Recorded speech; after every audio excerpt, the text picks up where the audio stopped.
How's it going, ladies and bruises? I'm Bobby Sixkilla. Welcome back to Sekimeiya. It's time for us to continue our quiz that we will inevitably fail. Who hid the Sekimeiya in the storeroom? I have no idea. None whatsoever, but I know Sai found it in the storeroom, right? So it's probably Katai or Arcado. Probably. One or the other. Let's go with Katai. I don't know which flavor. Hey, ice cream. I mean vanilla. I believe I now understand what happened. To get the Sekimeiya out of the event room's cabinet, the key was necessary, and it was with Naomi's corpse in room B4. That means that someone who investigated hallway B must have taken it to unlock the cabinet. However, none of them could have hidden it in the storeroom without being seen by the people who investigated hallway A. That's why it didn't make sense. The answer is that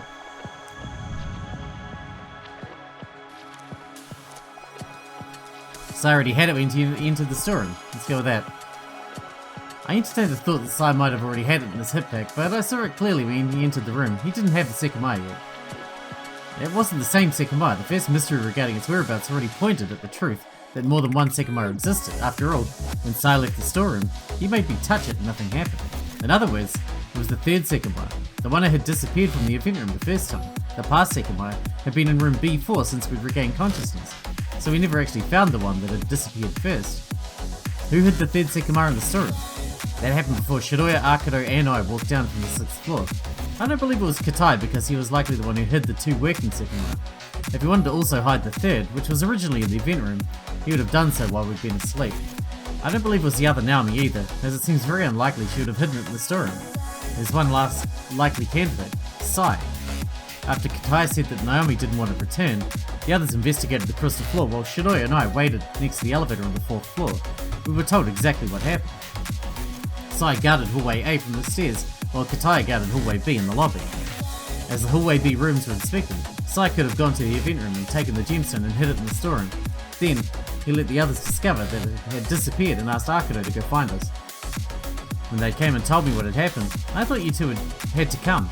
Since we're dealing with the situation, I found it appropriate to join up and make sure nothing slipped away. What would he have done then? At that point, we hadn't learned about the Sekimeiya's powers yet. During the morning, Sai's attitude was different from what it later became. He often talked with me about what he thought and was visibly enjoying what was happening around him. When did that change exactly? I believe it was when we found out about time travel. He became a lot more reserved and hard to read. That means that if he hid the Sekimeiya so early, his motive likely aligned to his original attitude. The event room and hallway A weren't being recorded. He chose the storeroom, another place without cameras, since later he acted as if he found it there. I don't think his intention was to keep it.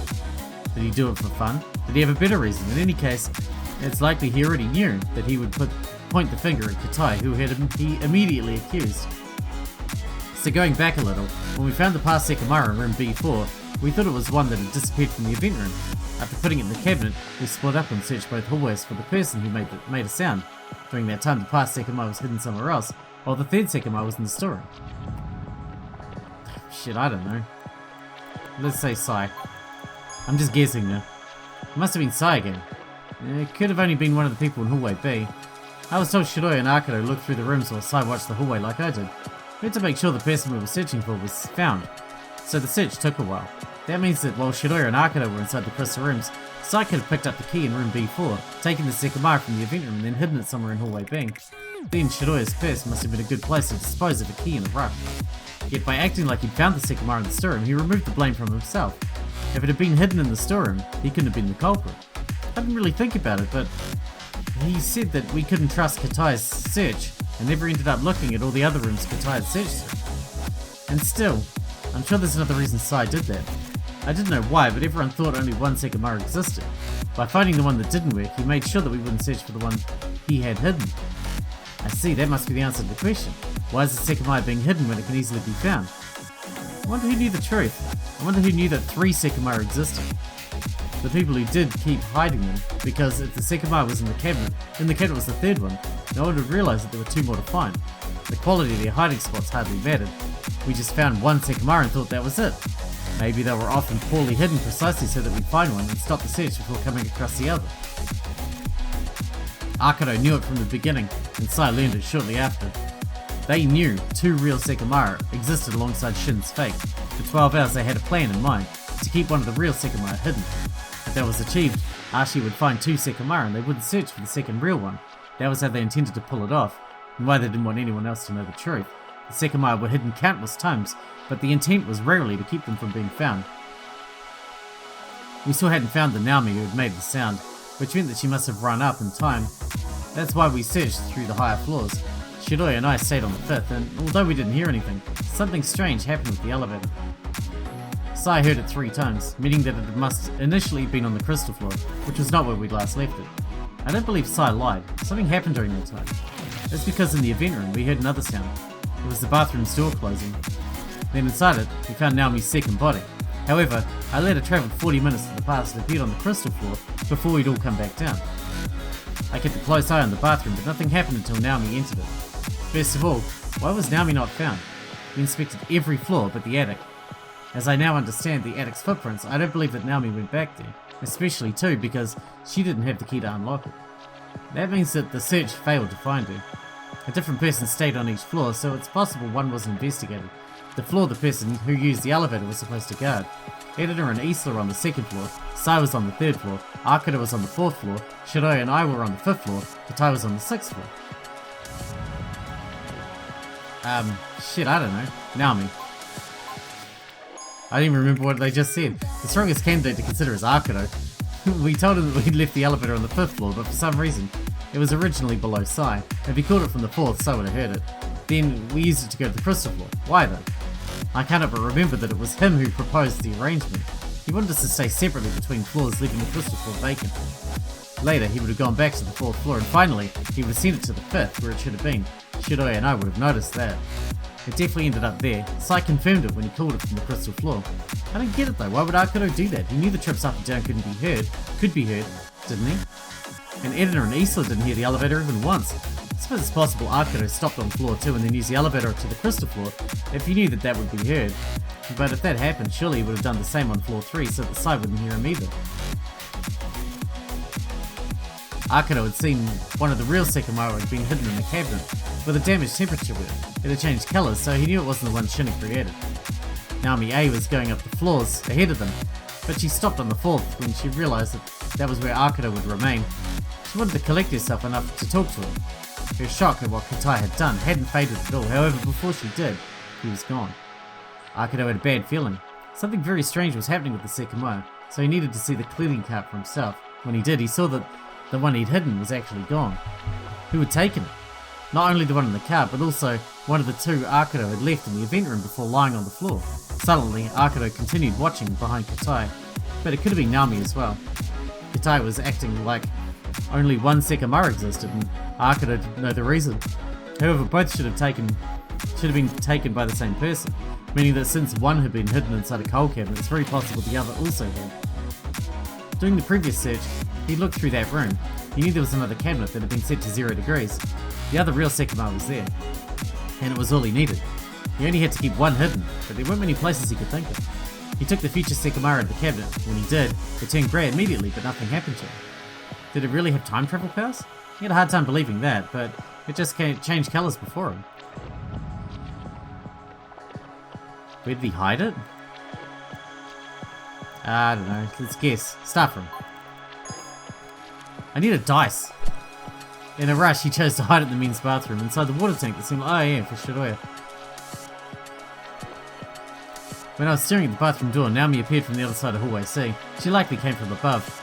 She was the Naomi who had appeared in the attic, but her actions differed from the Naomi who'd been killed. Why? Why didn't she ask to talk to Katai? What was she doing exactly, moving around through the building? Akira's description of Naomi's face came short of the expression she was wearing.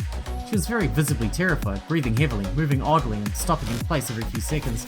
When I saw her face, there was no doubt in me that she'd seen her own dead body. She was avoiding being found, perhaps because she knew what her killer had done to her. What was she doing then?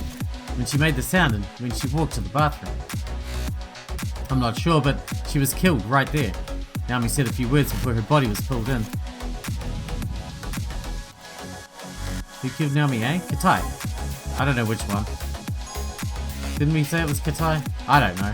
There's a lot of different people. Because there's 3 versions of every person. When Naomi entered the bathroom, someone else was there. Then, when I approached it, my footsteps were audible. Her killer slammed the door shut and locked it. However, they couldn't have left before the point that we all unlocked the door. That means that what that means is that they had disappeared from the bathroom. How? When I inspected it by myself later, no Sekimeiya was there. I don't believe it was taken out before that point either.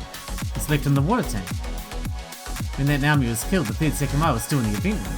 It's very likely the other two are hidden somewhere on the crystal floor. Then did someone travel through time, bringing along Naomi's killer?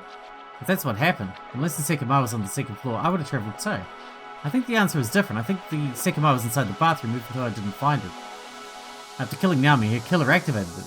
I'd already run away, so I didn't travel. They travelled to the future. After all, I'm pretty sure the past Sekimeiya was in one of Hallway B's crystal rooms, which is where Shiroi and I later travelled from. Maybe I should have pieced together the reason why no Sekimeiya was found in the bathroom. A while later, right after I couldn't find anything inside, I heard a sound coming from Hallway A. It was Sai. He travelled from the future, and in his hip pack was a disabled Sekimeiya that he didn't know about. He appeared with it. If that was the future Sekimeiya, the one in the bathroom would have disappeared. It would have instantly teleported. I should have made that connection. So the person who travelled from the future, who was it? Who killed Naomi? Didn't I just guess that? Knowing all of that, the answer has to be Akuto. When I approached the bathroom, the door was slammed. I knew the whole floor was about to be inspected, so I ran up the stairs. Then eventually the others walked up. They found the attic key. As soon as I could, I went back down. I tried to find Akuto, who had suddenly disappeared from the group, but I couldn't. I stopped myself when I saw the bathroom's door. It looked identical to how we'd seen it with the group, when we'd found Akuto behind it, and I realised it had been me who had left it like that, which meant that it was unlikely anyone else would go through that door. And it never happened. I watched from a distance for minutes, but when the group came from the attic, Akuto was already there. He must have teleported inside. Why didn't he leave though? It's got to be due to the mental state we found him in. He looked out of it and unresponsive, likely because he just killed a second Naomi, who couldn't have existed. After locking the door, he touched the Sekimeiya in the bathroom, and went some amount of minutes into the future, as he also appeared in the bathroom, which makes me think it was him who hid the Sekimeiya there in the past. That's why he knew that where it was, and why he rapidly activated it in an attempt to escape. But that doesn't explain the whole set of events. After we found Naomi's second body, we suddenly lost track of Akuto. We looked all over the floor, but he wasn't anywhere, and Edina said he hadn't gone up. The only explanation for all that is he travelled to the past. Later, he even admitted to having touched the Sekimeiya. That makes a lot of sense. If Sai had hid it in the crystal room that Shiroi and I later travelled from, we would have gone much more than 40 minutes into the past. That makes me think that Akuto saw through Sai. Maybe he was aware that more than one Sekimeiya existed. If that was the case, from his point of view, only Sai could have hidden the past Sekimeiya. He knew the one we'd found in the storeroom wasn't the same one, so he might have easily found out where it was. I remember that Shiroi found it quickly because she noticed a slight bump in one of the gem cabinets. He travelled to the past, which is why we didn't find him. I'm not sure what led him to do it, but that reset the Sekimeiya's timer, allowing Shiroi and I to only travel 40 minutes when we found it. Later, Akuto said that upon touching the Sekimeiya, he teleported. However, he assured us he hadn't travelled through time. He said he'd seen us searching through the floor, but he must have been referring to the search from minutes prior. So when we went up the floors, and 3 elevator trips happened, it's also the time where he should have hidden the future Sekimeiya in the bathroom, so seeing his past self might have drawn him there. I don't know why he killed Naomi, but this has to be the truth. Was murdering her the cause of the state we found him in? When we saw him, the first thing he did was ask Sai for the time, and when he heard it, he said that he hadn't travelled through time, that he only teleported. Wouldn't this explain it? He went minutes to the past. I could probably calculate the exact amount, but it seems unnecessary. There he killed Naomi and immediately went to the future where he heard me approach the bathroom. If both travels were similar in length, upon being told the current time, he would have thought that he hadn't travelled through time at all, especially because he appeared in the bathroom when he went to the future. He barely moved. There was no way he'd earlier gone to the past. Yet, there seemed to be more to it than that. Akuto's voice seemed deeper in denial. In the bathroom, when the door opened, what Akuto last expected to see was Naomi lying on the floor again. He'd been incredibly worried that she'd seen him missing in the event room. If that had happened, she was a massive threat. However, out of nowhere, she'd appeared dead in the room. Akuto, much to his own disgust, was relieved by that. Yet for some reason, it hadn't ended there. Once he'd progressed to different worries, Naomi had appeared dead a second time. Akuto had no idea what was happening inside the tower. He only wanted his plan to succeed in order to have a future ahead of him. Why was the bathroom suddenly empty? Where had her body gone? Could he really have gone to the past? The last time, the Sekimeiya had merely changed colours when he touched it, but that time he appeared in Hallway C. The third time he saw Naomi's face, her eyes were staring into his. It couldn't be real. He doubted the stability of his own mind. When her mouth opened, the words Akuto had been dreading entered his ears. She knew that he had left the event room, and she knew that he'd been concealing it. Akuto lost himself in desperation. Naomi should have been dead. He couldn't comprehend how she'd come back. After a single abrupt motion, she was on the floor, unresponsive. Immediately after that, Akuto heard footsteps approaching from the hallway. He was barely able to make them out over the violent drumming in his ears. As fast as he could, he slammed the door and frantically looked around him. When I realized one of the keys the first Naomi had was the attic's, we went there for the first time. Sai pointed out that Naomi's footprints didn't make any sense, and we found an empty suitcase on the sofa. It was the same one we'd seen in Hallway C. It had come from another world alongside Naomi. That's likely where she was keeping the Sekimeiya. To change worlds, both had to be powered on, so they didn't travel with Naomi. That's why the suitcase was empty, and that's why it wasn't in the attic in this world.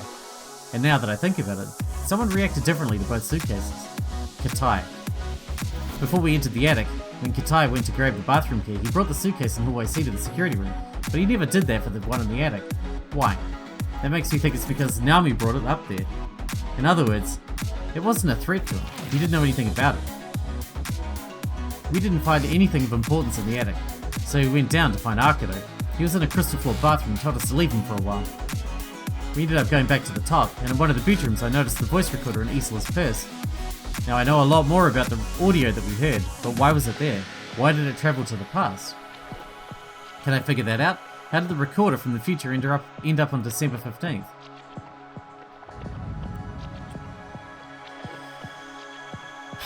I don't know.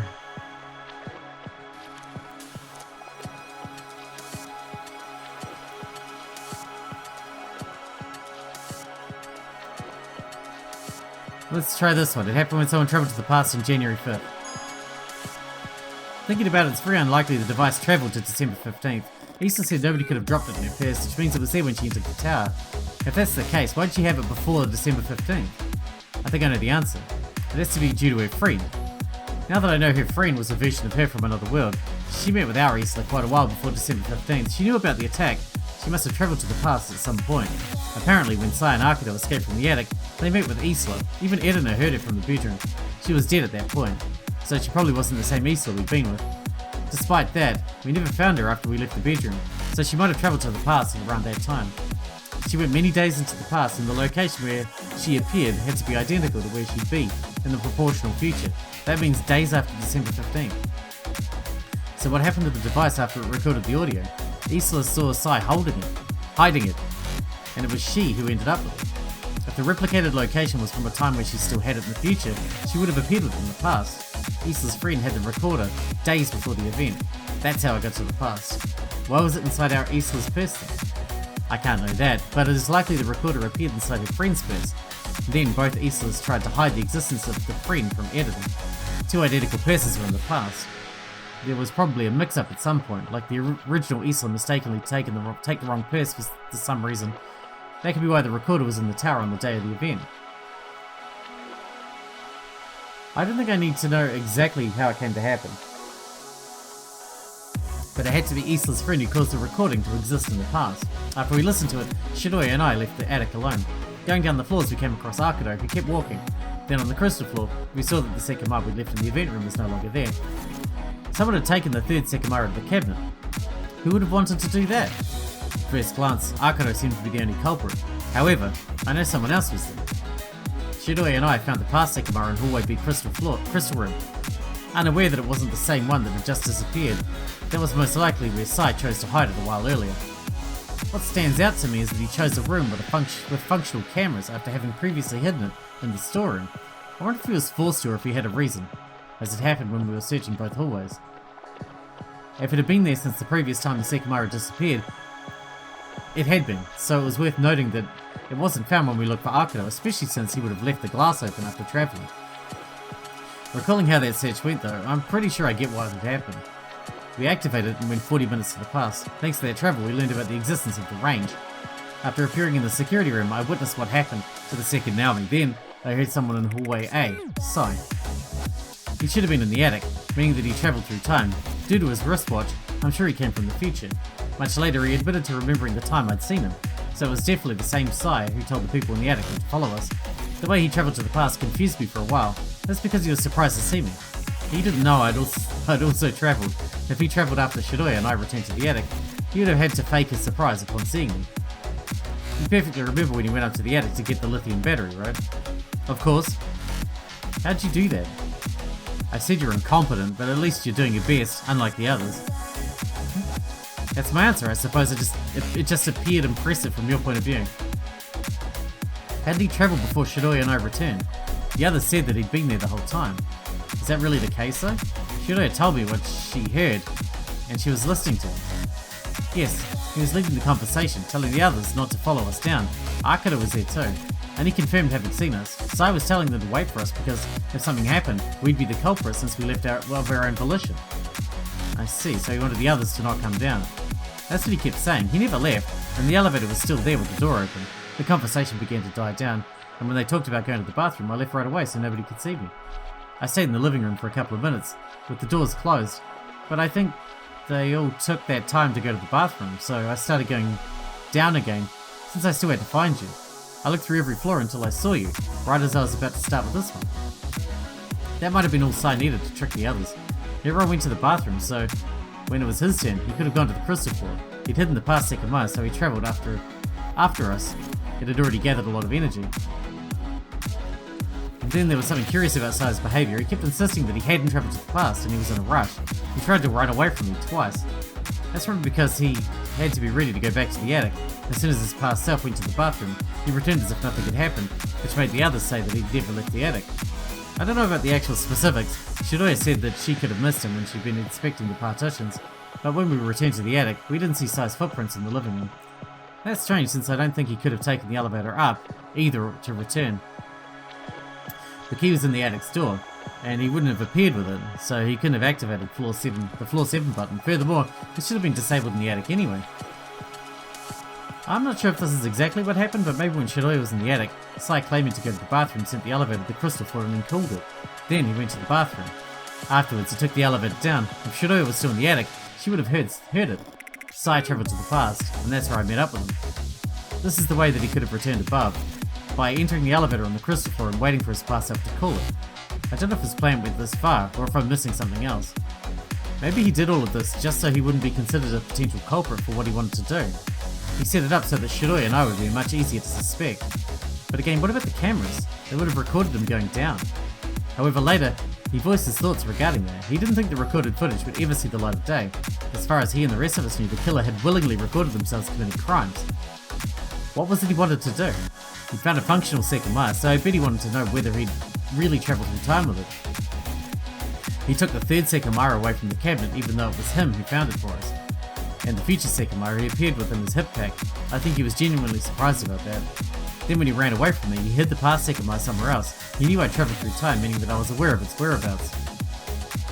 There's one detail I'm struggling to understand. Only one? The screen on his wristwatch was blank. The fundamental answer behind that has to be the replicated location upon travelling to the past. But even if the watch looped through time infinitely and didn't just crumble to dust, why did the date go up to the year 9999? There's no chance the battery would have lasted that long, and it was swapping it for a new one that let the watch work again. The answer to that is clear. It's because the new battery was added before the location to be replicated took place in the future. Thanks to that, if the watch looped infinitely, the addition of the new battery would at each instance add up more time without the battery ever running out. However, this brings about another issue. Why didn't the watch work in the past? After all, when we added the new battery, it worked again. That means that minutes later, during the future location, the watch should have been working, so it seems to be an impossibility that it wasn't working in the past, given both locations are supposed to be the same. Is there an answer to this? One that makes sense? Not to me, homie.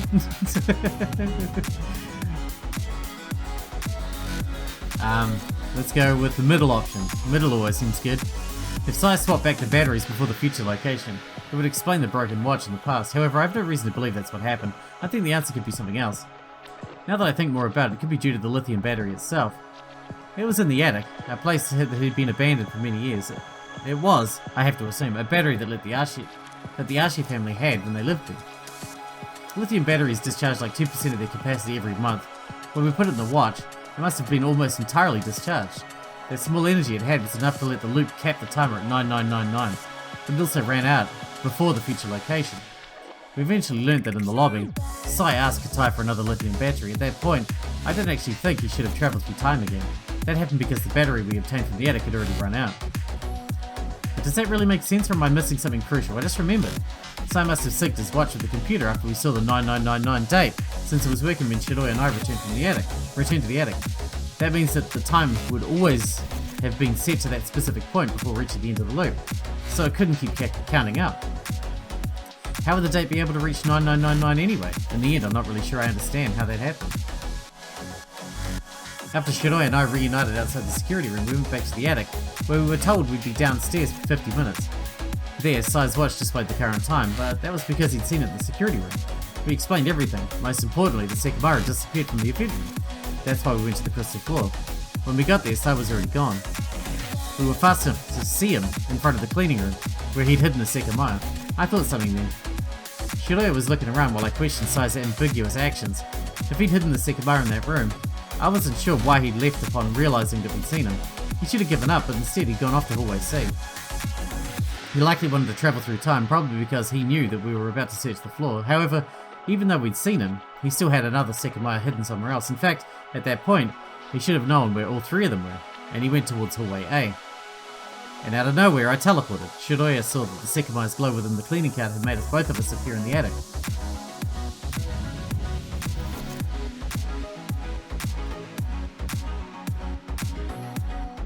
Past. At the time we thought we'd gone to the past. That's not what happened though. We recognised our locations. We'd been there half an hour before we travelled. That means we went half an hour to the future. The staircase is open. This is the past time we unlocked the attic. There are a bunch of footprints next to the door, but I don't see ours. That must mean we haven't gone down yet. These are probably the ones that we left after going back up, when we found Arcado in the bathroom. We're not before that point, since there are too many. That was a big misinterpretation. We were told what caused these footprints. It was a search that occurred after Isla went missing. The ones Shiroi and I had left were long buried. They were all slightly faded too.